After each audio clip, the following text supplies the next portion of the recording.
Hey kids! The goal of today's lesson is to solve problems involving linear functions.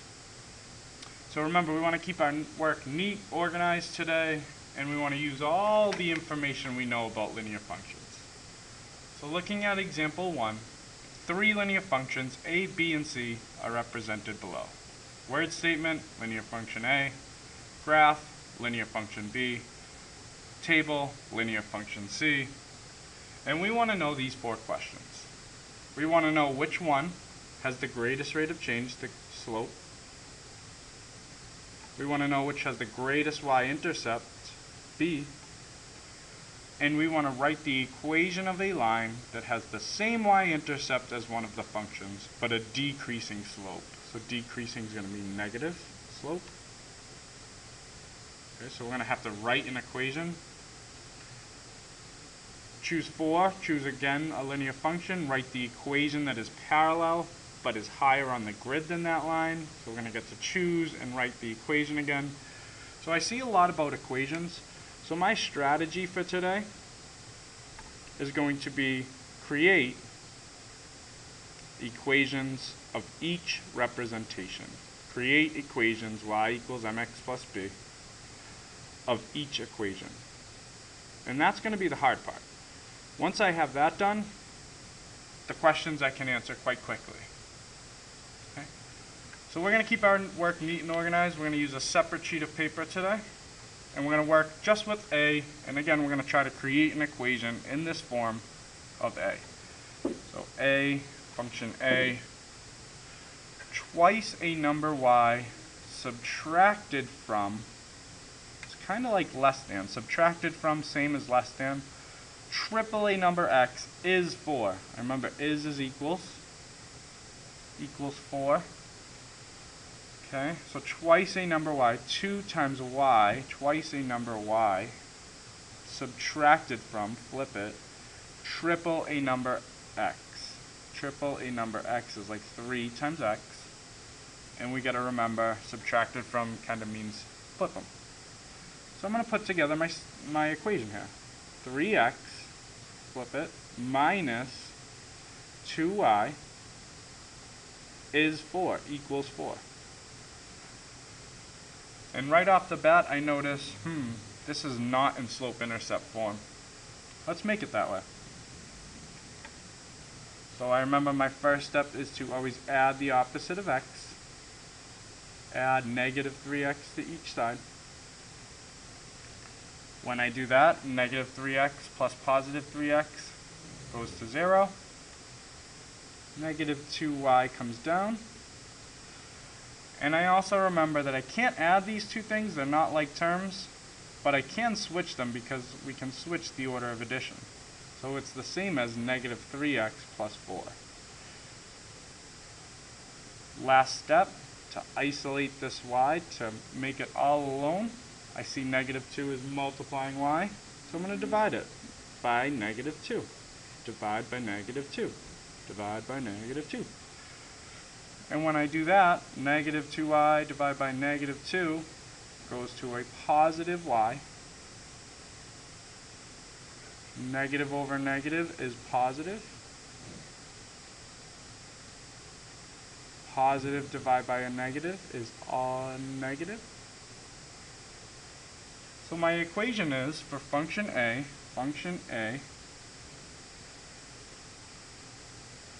y equals 3/2 x, or 3 over 2x, plus negative 2, or minus 2, same thing. And we got function A done. So let's move on to function B. We'll come back to this later when we want to answer the questions. Slide this up. In my graph in function B, I have to remember that all linear equations take the form y equals mx plus b. So if I can find the slope, I can find the y-intercept of this graph, I can easily write it. Well, I know the y-intercept is where the line hits the y-axis, which is negative 3. So my b value is negative 3. my slope, I need to find another good point. I see one here at 2, 2. So let's see how I get from one point to the other, or what's the slope. Okay, so I'm about to fill in slope here. Up 1, up 2, 3, 4, 5. Up 5 over 2 units. Up 5 over 2. Slope is the rise over the run. So there is my equation for part B. Alright, we're almost there. Function B is y equals 5 over 2x plus negative 3.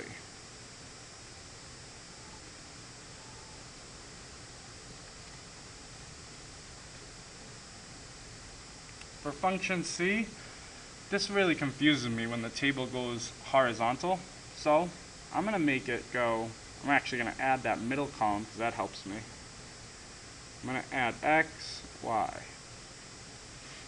And I'm going to make it be the same. So x is negative 6, negative 3, 4, and 6. So these are all my x values.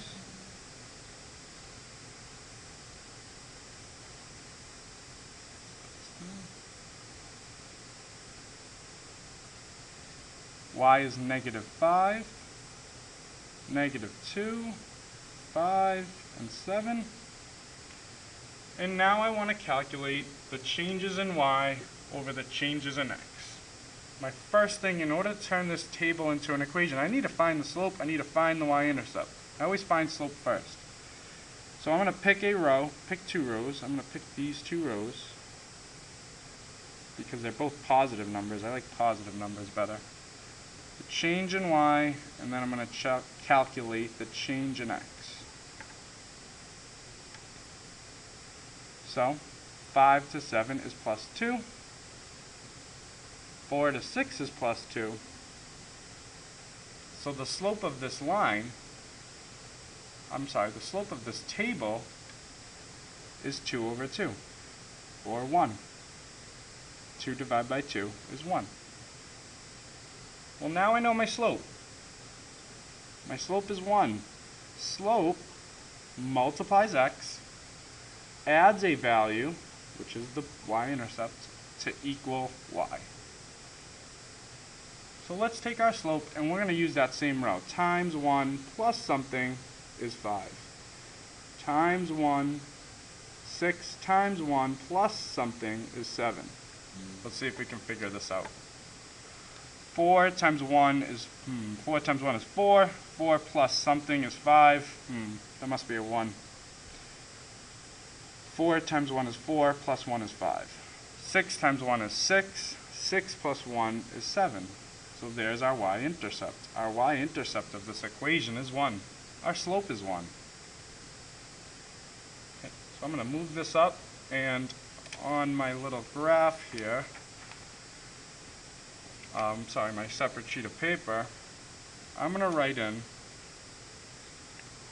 the equation of C, which is also in this form. Function C is the equation y equals 1x plus 1. And now we can answer these questions. Let's see, let's fold this paper here. And I think, let's move this down. Which of these linear functions has the greatest rate of change? So I look at the slopes.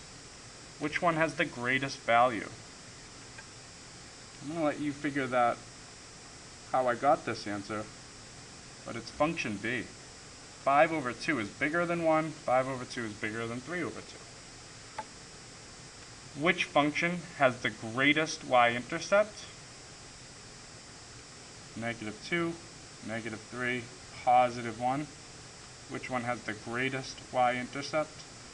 Well, that's going to be positive 1.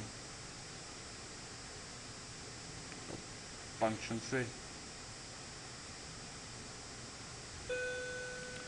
I'm going to pause the video here, and I want you guys to try to think about numbers 3 and 4 and see what you can do.